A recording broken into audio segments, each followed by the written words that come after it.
நாமத்துக்கு மகிமை உண்டாகும். இப்போதே நேரடியாக கர்த்தருடைய வார்த்தைக்கு நம்ம கடந்து போகிறோம். கர்த்தருடைய வார்த்தைகளை சுமந்து கொண்டு வந்திருக்கிற தாசரை கர்த்தர் வல்லமையை எடுத்து பயன்படுத்த முடியாது. தேவனுடைய வார்த்தையில் நமக்கு ஒரு ஆசீர்வாதமா இருக்க முடியாது. அவருடைய நாம மகிமைக்கென்று தேவன் நம்மளை பயன்படுத்த முடியாது. அவரை உற்சாகப்படுத்தும் வரை தேவனுடைய நாம மகிமைப்படும்படியான காரியங்களை நம்ம செய்ய போகிறோம். இதனாலே கர்த்தருடைய வார்த்தைக்கு நம்ம ஆயத்தம் பண்ணுவோம். கரங்களை தட்டி அவர்களை உற்சாகமாய் வரவேற்போம்.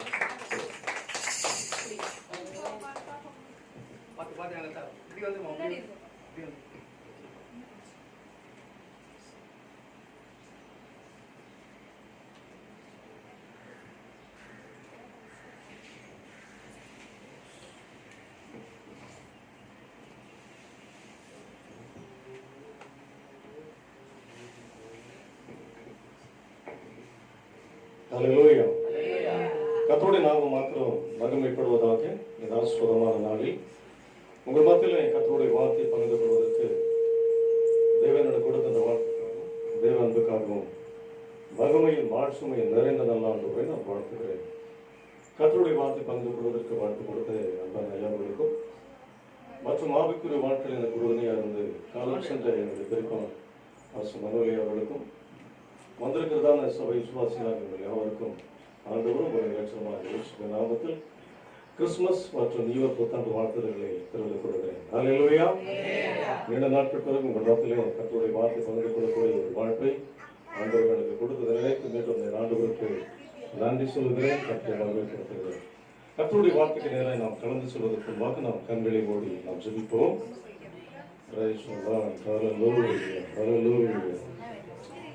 எங்களிடம் நேசிக்கிறதான எல்லா ஆசீர்வாதமான இந்த மனோவிஷ்ணாவுக்காக நன்றி சொல்கிறேன். ஏசாயா 43:21 வாசிக்கிறதை போல இந்த ஜனத்தை எனக்கென்று ஏற்படுத்தினேன், இவர்களின் புதியை சொல்லி ஒரு வார்கள் என்று வாசிக்கிறோம். ஏற்படுத்தும் ஜனங்களாக நாங்கள் இந்த நாளில் ஒரு சமூகத்தில் வாழ்ந்து உண்மை ஆராதிக்க உயர்த்த பாடல்களை நான் மகிமைப்படுத்தவும் நீ பாராட்டியிருப்பேன் அன்புக்காய் இன்னும் உள்ளத்தின் ஆழத்தை அந்த கோடி சோதனைகளை இருக்கிறேன். இப்போதும் ஒரு வார்த்தைகளை நாங்கள் கேட்க போகிறோம். இதோடு பேசும். அன்றைக்கு மரியல் சொன்னதை போல யோவான் 2:5 வாசிக்கிறதை போல நபர் உங்களுக்கு என்ன சொல்கிறாரோ அதன்படி செய்வோம். குறைவாக இருக்கிறதுனால நம்ம சீக்கிரத்தில் நான் முடித்து விடுகிறேன். 4 குறிப்புகளோடு கூட உங்களோடு கூட நான் பகிர்ந்து கொள்ள விரும்புகிறேன். முதல் குறிப்பு, எனக்கு 4 குறிப்புகளை குறித்து பேசும்போது எல்லாமே கணத்துக்குரிய குறிப்புகள் தான். 4 குறிப்பும் கணத்துக்குரிய குறிப்பு. வாசிப்போம். சங்கீதங்களின் புஸ்தகம் 22ஆம் சங்கீதம் 23ஆம் வசனத்தை ஒரு சத்தத்தை ஒட்டி வாசிங்கள். கர்த்தருக்கு பயப்படுகிறவர்களே அவரை துதியுங்கள். யாக்கோபின் சந்ததியாரே நீங்கள் எல்லாரும் அவரை கனம் பண்ணுங்கள். இஸ்ரவேலின் வம்சத்தாரே நீங்கள் எல்லாரும் அவர் பேரில் பயபக்தியாய் இருங்கள். ஆமென். ஹல்லேலூயா. இங்கே வாசிக்க வசனம் சொல்லுகிறது, முதல்ல நாம் யாரை கனப்படுத்த வேண்டுமா? கர்த்தரை கனப்படுத்த வேண்டும். எனக்கு அன்பானவர்களே, உலகத்தார் பலவிதமான மனிதர்களை குறித்து கனப்படுத்துறாங்க, அது நல்லது. ஆனால் இங்கு வேதம் சொல்கிற முதல் யாரை கனப்படுத்த வேண்டுமா? கர்த்தரை கனப்படுத்த வேண்டும். அவனுடைய ஆலயத்தில் வந்து நம்ம ஆண்டவரை மகிமைப்படுத்துகிறோம், துதிக்கிறோம், ஆராதிக்கிறோம். ஆண்டவர் கொடுக்கக்கூடிய கனத்தை நாம் கொடுக்கிறோம், நல்லது. ஆனால் நம்முடைய ஆண்டவர் எப்படிப்பட்ட ஆண்டவர்? கனத்துக்குரியவர், மகிமையும் கனத்துக்குரிய நம்முடைய ஆண்டவர். அல்லேலூயா. நம்முடைய ஆண்டவர் சாதாரணமான ஆண்டவர் அல்ல, எல்லா மகிமைக்கும் கனத்துக்குரிய பாத்திரமுள்ள ஆண்டவர் நம்முடைய ஆண்டவர்.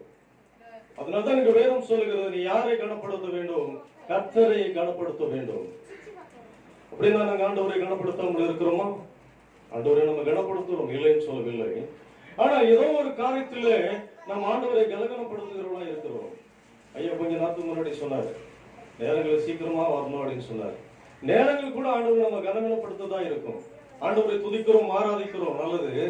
ஆனால் ஆண்டவர் கொடுக்கக்கூடிய நேரத்தை கூட நம்ம அதை என்ன பண்றோம்? திருட ஆரம்பிக்கிறோம். ஒரு வேலைக்கு போனோம்னா 9 மணிக்கு வேலைக்கு, 9 மணிக்கு நம்ம ஆபீஸ்ல இருக்கணும்னு சொன்னா 9 மணிக்கு ஆபீஸ்னா 9 மணிக்கு தான் போவேன். போக முடியுமா? போனீங்கன்னா 9 மணிக்கு போனா ஒரு சீட் ஒன்று கொடுத்துருவாங்க, நீ எல்லாரும் போய் கைது வாங்கிட்டு வரணும். அதுவே உங்களுக்கு சரியா இருக்கும். அன்னைக்குள்ள உங்களுக்கு டென்ஷன் ஆயிடும்.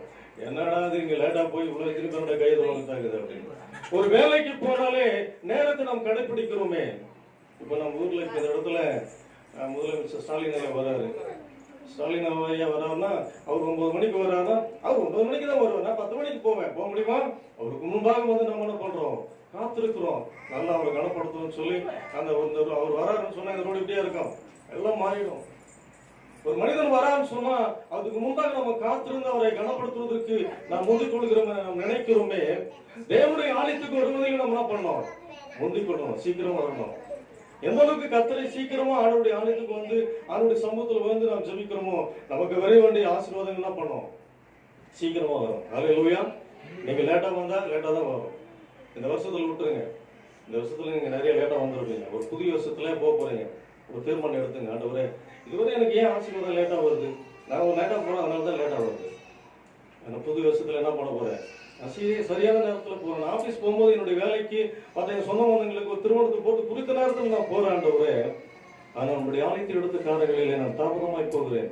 அது என் மனதில் ஒரு வேதனையா இருக்கிறது. நான் புதிய வருஷத்துல ஒரு தீர்மானத்தோட கூட நான் போக போறேன்னு சொல்லி பாருங்க. புதிய ஆண்டில உங்களுக்கு ஆண்டவர் அற்புதங்களை செய்வார். அல்லேலூயா. எங்க பாஸ்டர் நான் ஊழியத்துக்கு வந்த பிறகு எங்க ஐயா இடத்துல நான் போய் பேசினேன். ஐயா, நிறைய இடத்துல எனக்கு அழைப்பு வருது, போகிறேங்க அப்படின்னு சொன்னேன். அவருக்கு எனக்கு முதல் கொடுத்த முதல் ஆலோசனை என்ன தெரியுமா, ரொம்ப சந்தோஷமா, நல்லது, அதற்காக நீ ஊழியம் செய்ய, நல்லா பண்ணு, ஆனா கரெக்ட் டைமுக்கு போயிடு, சீக்கிரமா போயிடு, இல்லாம லேட் பண்ணாத. நீ லேட்டா பிரசங்கத்தை என்ன பண்ணாத, லேட்டா முடியாத.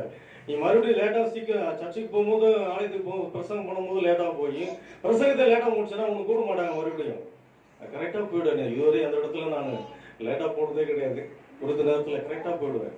ஒரு முறை ஆந்திரா பாட்டு கவரப்பட்டம் ஒரு ஊர், அந்த இடத்துல நான் 3 மணிக்குலேருந்து வண்டி எடுத்தேன். நாளையும் மகன் சின்ன மகன் 3 மணிக்கு வண்டி எடுத்துவோம். 7-8 மணிக்கெல்லாம் அங்கே நான் இருக்கணும். பைக்கில் தான் போகிறோம். அவ்வளோ சீக்கிரமா அதை பாஸ்ட் அப்புறம் நான் போகிறேன். அப்போ தான் அந்த பாஸ்ட் சர்ச்சையை திறக்கிறாரு. அவ்வளோ சீக்கிரமா வேகமாக போகணுமே, அவனுடைய ஆலயத்துக்கு போகணுமே அப்படி. அல்லேலூயா. அதான் சங்கீதக்காரன் சொல்கிறார். சங்கீதம் 125 வாசிக்கும் போது கர்த்தருடைய ஆலயத்துக்கு போவோம் வாருங்கள் என்று சொன்னபோது அவர் எப்படி இருந்தாரா, மன மகிழ்ச்சியா இருந்தாரு. இந்த ஆண்டவருடைய ஆலயத்துக்கு வரனாலே 8:30 மணி தான் ஆராதனை, 7:30 மணி தான் ஆராதனை, பொறுமையா போலாம் அப்படின்னு நம்ம நினைக்கிறோம். 2வது வசனத்தை வாசித்து பாருங்க. வாசிங்க சங்கீதம் 122:2 இயேசுவின் கால்கள் அவருடைய கால்கள் நிற்கலாயிற்று அப்படின்னு வாசிக்கிறோம். சொன்ன உடனே ஓடிவிட்டாரு. அவருடைய கால் அங்க போய் நின்று வச்சு. இன்னைக்கு கர்த்தருடைய ஆலயத்துக்கு வருவதிலே நாம் என்ன பண்றோம், தாமதமாய் வருகிறோம். அதனால ஆண்டவர் நாம் கனவீனப்படுத்துகிறோம். நம்முடைய ஆண்டவர் கனத்துக்குரிய ஒரு ஆண்டவர். அல்லேலூயா. இது ஒரு விதமான ஒரு ஜனங்கள். இன்னொரு ஜனங்க இருக்கிறாங்க, ஆண்டவரை நல்லா ஆராதிப்பாங்க, நல்லா துதிப்பாங்க, ஆண்டவருக்கும் நல்ல காணிக்கை கொடுத்து சபையுடைய காரியங்களை நல்லா உற்சாகமா செய்வாங்க. ஆனா ஆண்டவருக்கும் அவங்களுக்குள்ள உறவு ரொம்ப தூரமா இருக்கும். நல்லா துதிக்கிற பார்க்கறத பார்த்தா நல்லா சர்ச்சு வேலைலாம் பார்ப்பாங்க, நல்லா மீட்டிங்லாம் நடத்துவாங்க, எல்லா வேலையும் செய்வாங்க. ஐயா, ஆண்டவருக்கும் அவங்களுக்குள்ள உறவு ரொம்ப தூரமா இருக்கும். ஆண்டவர் துதித்து கனப்படுத்துவாங்க, மகிமைப்படுத்துவாங்க, தூரமா இருக்கும். இதை வாசித்து பாருங்க. ஏசாயா புத்தகம் 29:13 வசனத்தை வாசிங்க. ஏசாயா 29:13 வாசிங்க. இந்த ஜனங்கள் தங்கள் வாயினால் என்னிடத்தில் சேர்ந்து தங்கள் உதடுகளினால் என்னை கனம் பண்ணுகிறார்கள். அவர்கள் இருதயமோ எனக்கு தூரமாய் விலகி இருக்கிறது. அவர்கள் எனக்கு பயப்படுகிற பயம் மனுஷராலே போதிக்கப்பட்ட கற்பனையா இருக்கிறது. இந்த மத்தேயு 15:8 வசனத்தை வாசிங்க. மத்தேயு 15:8.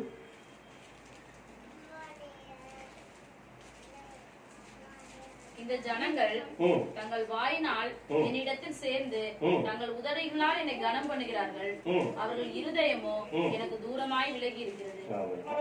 இந்த உலகத்தில் நான் வாழ விரும்பவில்லை ஆண்டவரே, என் இருதயம் உமக்கு ஏற்ற இருதயமாய் இருக்க வேண்டும். ஆண்டவர் அதுதான் விரும்புகிறார். அல்லேலூயா. வேதத்துல ரொம்ப பிடிச்ச ஒரே ஒரு வசனம் அப்போஸ்தலர் புத்தகம் 13:22 வசனத்தை வாசித்து பாருங்க. அப்போஸ்தலர் 13:22.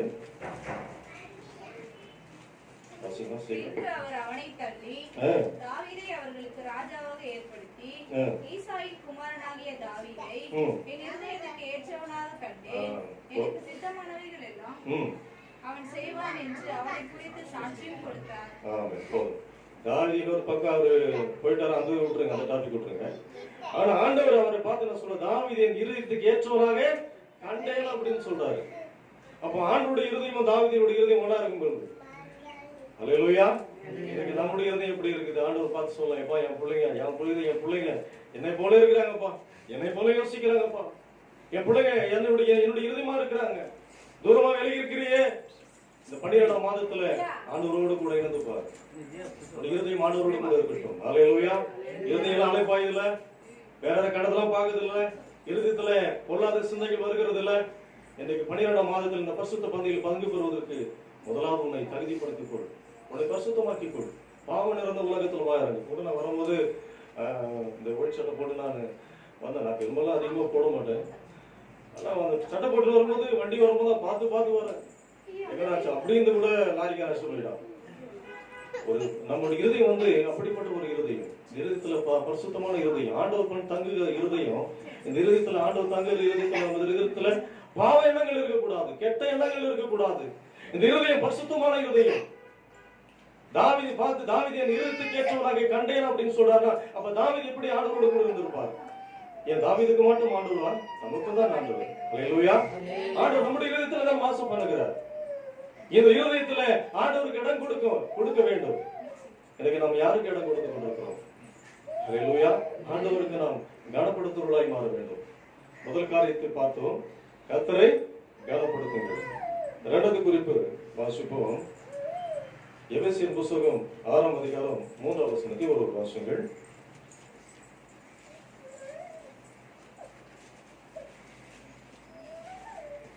உன் தகப்பனையும் உன் தாயையும் கனப்படுவாயா என்பது வாக்குத்தத்தம் உள்ள முதலாம் கற்பனையா இருக்கிறது. யாத்திராகமம் 20ஆம் அதிகாரம் 12ஆம் வசனம் வாசிங்க. யாத்திராகமம் 20:12. உன் தேவனாகிய கர்த்தர் உனக்கு கொடுக்கிற தேசத்திலே உன் நாட்கள் நீடித்திருப்பதற்கு உன் தகப்பனையும் தாயையும் கனம் பண்ணுவாயாக. உபாகமம் 5ஆம் அதிகாரம் 16ஆம் வசனம். உபாகமம் 5:16.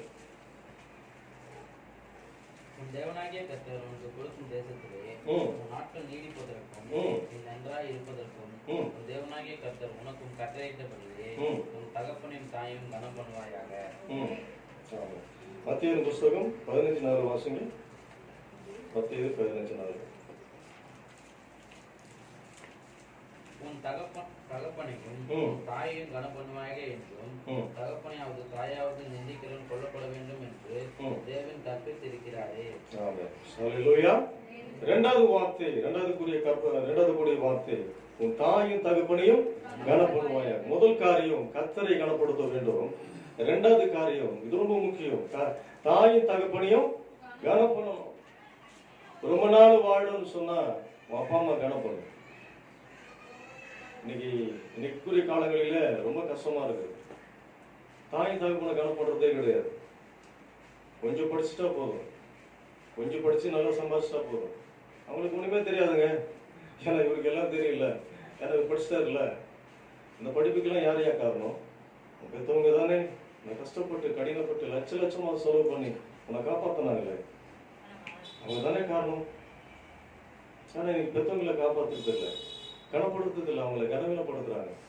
பல இடங்களை பார்க்கும்போது அவங்களை அவமானமா பேசுறது ஒரு பெரிய ஒரு காரியமா இருக்குல்ல.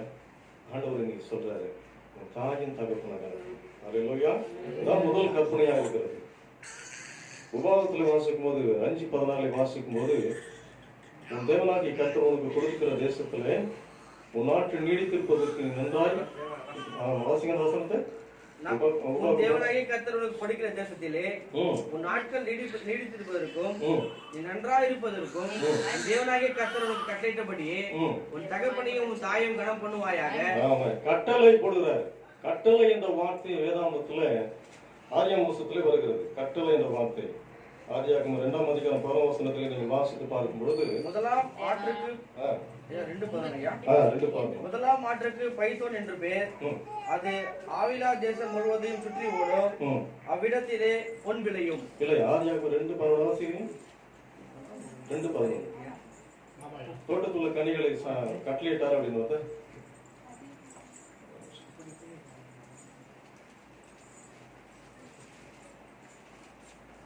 சாரி 2:17 வாசிங்கம்மா.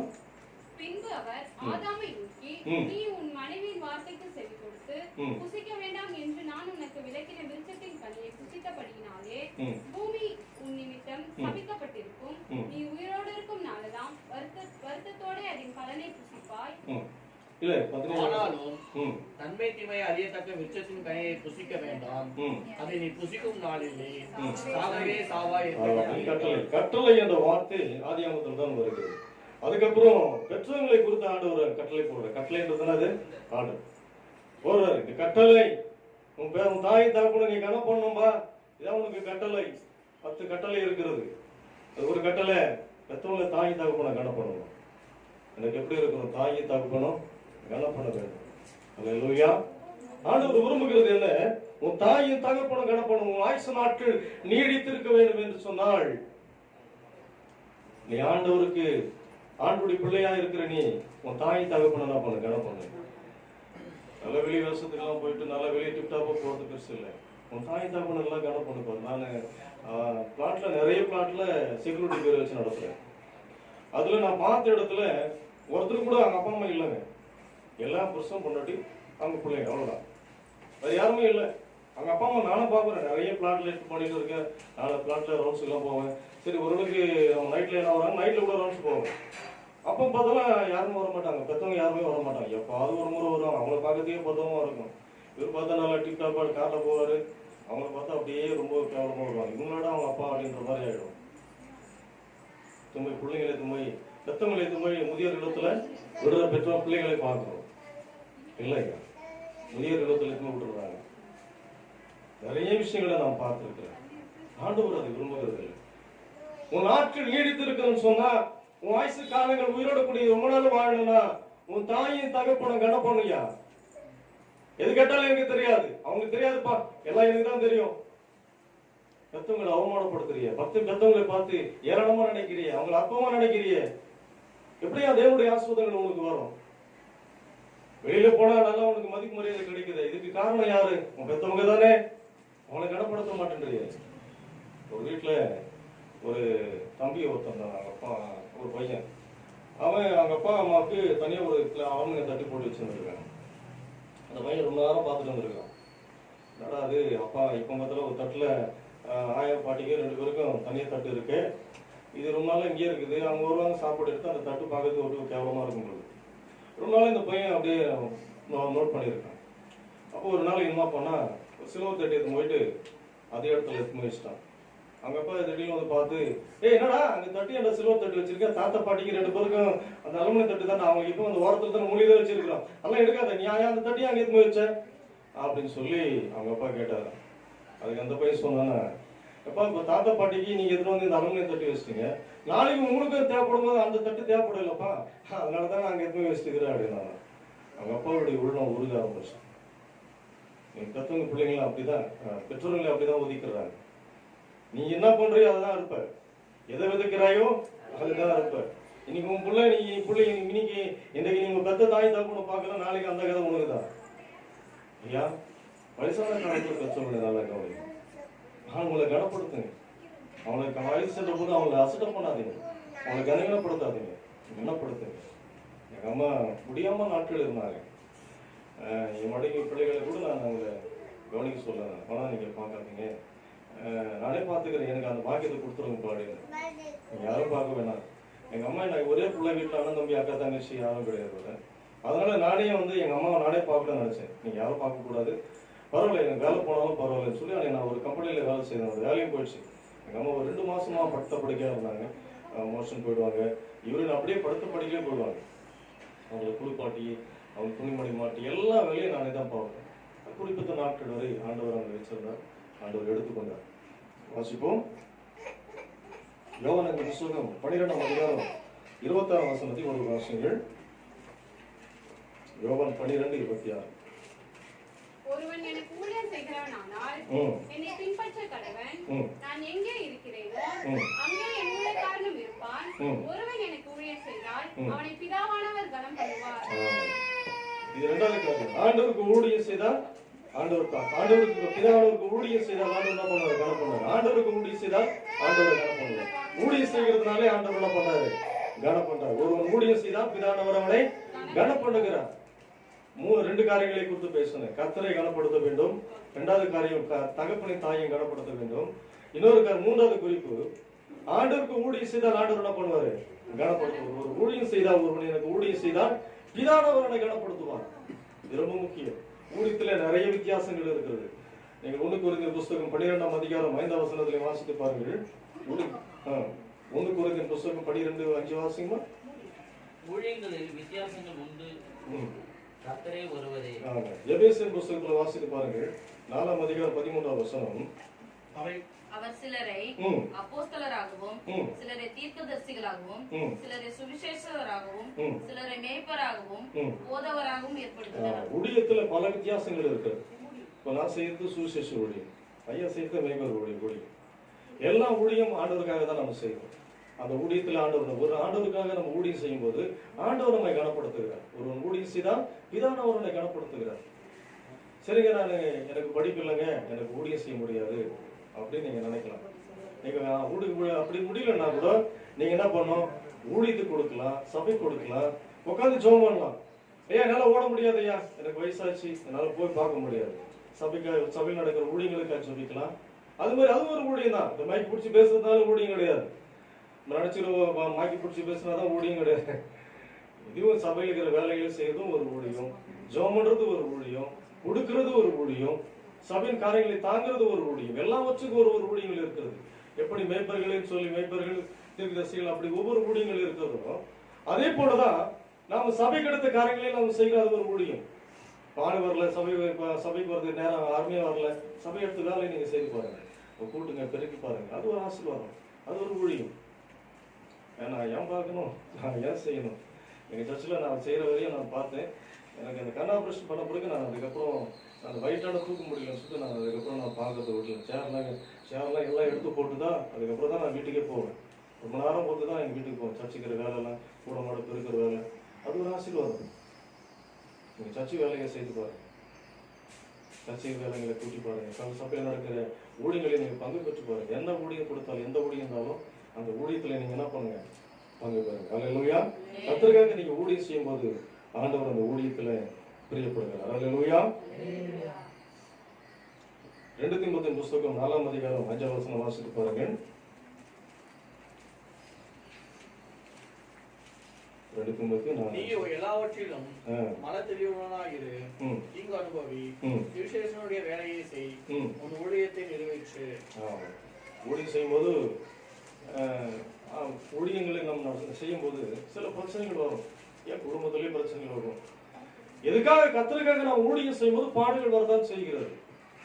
ஆரம்ப நாட்களில் நான் ஊழியத்துக்கு வந்த பிறகு என்னாவது ஊழியத்துக்கு வந்தா நினைப்பேன்.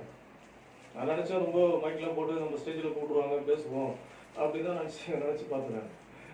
ஆனா எங்க வீட்டுல வந்து பிரச்சனைகள் அப்படியே வந்துட்டு பிரச்சனை. ஐயோ நம்மளால பண்ண முடியாது சொல்றா. எங்க ஊழியம் கடினமான ஊழியம் தான். ஊழியம் என்பது சாதாரணமான ஊழியம் இல்லை. ஐயாலாம் ஆரம்ப காலங்களிலே சபையில ஒரு சபை எடுத்துட்டு இன்னைக்கு தனியா சபை வச்சு நடத்துறாரு. இந்த சபை உருவாக்குறதுக்கு எவ்வளவு கஷ்டம் தெரியும். எங்க சபையில எங்க பாஸ்டர் ஆரம்ப காலங்களிலே அப்படி கஷ்டப்பட்டாரு. இன்னைக்கு 300 குடும்பம் மேல எங்க சபையில இருக்கிறாங்க. ஆனா அந்த உழைப்புக்கு அந்த ஆண்டுடைய ஆலயத்துக்கு ஜனங்களை கொண்டு வருவது சாதாரணமான விஷயம் அல்ல, கடினமான கஷ்டம் தான். ஆனா ஆண்டவருக்காக நீங்க தீங்கு அனுபவிக்க வேண்டும். அல்லேலூயா. சுவிசேஷ வேலை நீங்க என்ன பண்ணுங்க, செய்யுங்க. எந்த வேலையிட்டாலும் சுவிசேஷ முறையில இங்க சபையில வேலை செய்ய முடியல, இங்க சபையில எங்க ஆபீஸ்ல வேலை செய்வாங்க, உங்க சொந்த பந்தங்களுக்கு ஆண்டோட குறித்து சொல்லுங்க. அந்த இயேசு நான் ரொம்ப நல்லா இருப்பான், என்னை மாத்தினாரு, என்னை ரட்சித்தாரு, இன்னைக்கு நல்லா இருக்கிற ஆண்டோட குறித்து சொல்லி பாருங்க. புது வருஷத்துல புது ஜனங்களை கொண்டு வாங்க. அல்லேலூயா. எங்களை நேசிக்கிற நல்ல ஆண்டவரே, ஆசீர்வாதமான நாளிலே அந்த வார்த்தைகளை கொடுக்க சொல்கிறோம். அந்த வார்த்தைகளை நான் கொடுத்தேன் ஆண்டவரே. இந்த வார்த்தைகள் தம்முடைய பிள்ளைகள் இருதயத்துல 30, 60, 100 பலன் கொடுக்கட்டும். இந்த ஆண்டிலே புதிய ஆண்டில் அவர்கள் பலன் கொடுப்பதாய் மாறட்டும் ஆண்டவரே. எப்படி மாற்றுவதற்கு ஆய்வு ஆண்டவரே. சபையில அநேக மக்கள் சபையில பங்கு பெறுவதற்கு கிருபை செய்யட்டும். புதிய வருஷத்துல புதிய மக்களை கொண்டு வாங்கப்பா. சபையானது நாளுக்கு நாள் விருத்தி அடையட்டும் ஆண்டவரே. சபையானது நாளுக்கு நாள் பக்தி விருத்தி உண்டாகட்டும் ஆண்டவரே. நம்முடைய ஆண்டவரே, ஐயா பலவிதமான கஷ்டத்தின் மத்தியில் இந்த ஊழியங்கள் ஓடிக்கொண்டிருக்கிறது. பெரிய அறுவடை நாங்கள் எதிர்பார்க்கிறோம் ஆண்டவரே. பெரிய சபை, சொந்த சபை அவர் கட்டும்படி அங்கே ஒவ்வொரு நாளுக்காக பாரத்தோடு கூட நாங்கள் சொல்லிக்கிறோமே ஆண்டவரே. வாசல்களை திறந்து கொடுங்கப்பா. ஒரு சொந்த இடத்தை வாங்கியபடி சொந்த இடத்தை வாங்கி பிரமாண்டமான ஒரு ஆலயத்தை கட்டுவதற்கு கர்த்தர்களுக்கு உதவி செய்கிறேன். ஸ்தோத்திரம் ஆண்டவரே. வருகிற புதிய ஆண்டில் எல்லா வழிகளையும் வாசல்களை திறந்து கொடுங்க. உடைய நாமத்தை மாத்திரம் மகிமைப்படுத்தும் ஆண்டவரே உமக்கு ஸ்தோத்திரமுடைய வார்த்தைகளை பேசுவதற்கு அடியை கொடுத்து ஆண்டவரே இந்த கிருபைக்காக தயவுக்காக நான் நமக்கு நன்றி சொல்லுகிறேன். ஆண்டவரே ஒருவேளை முடிவு வரைக்கும் தாமதிக்குமானால் மறுபடியும் ஒருவர் சந்திக்க ஆண்டவர் வீசுகிறார். எல்லாவற்றுடைய கரங்களாக பண்ணிக்கிறேன். மகிமை மாட்சிமையில உமக்கு சொல்லப்படுகிறேன். ரட்சகர் இயேசுவின் நாமத்தில் சொல்லிக்கிறேன் நல்ல பிதாவே. ஆமென்.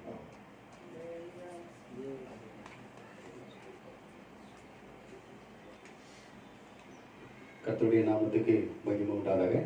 இந்த நாளிலே ஒரு நல்ல செய்தியை நம்ம கேட்டிருக்கிறோம். கனம் பண்ணுகிற காரியம், ஆண்டவரை நம்ம கனப்படுத்த வேண்டும். நல்ல ஒரு முக்கியமான ஒரு செய்தி. ஆண்டவரை கனப்படுத்தணும், தாய் தகப்பன்மாரை கனப்படுத்தணும், கனம் பண்ணுகிறதுல முந்திக் கொள்ளணும். அவருடைய ஊழியத்தில் நம்ம உற்சாகமாக இருக்கணும், நேரத்தை கடைப்பிடிக்கணும், ஆராதனையில் பங்கு பெறணும். நம்ம எந்த அளவுக்கு ஆண்டவரை நம்ம கனப்படுத்துகிறோமோ அந்த அளவுக்கு தேவன் நம்முடைய வாழ்க்கையில நம்மளை கனப்படுத்த அவர் வல்லவராக இருக்கிறார். எத்தனை பேர் விசுவாசிக்கிறீங்க? எத்தனை பேர் விசுவாசிக்கிறீங்க? சோத்திரம். கர்த்தருடைய நாமத்துக்கு மகிமை.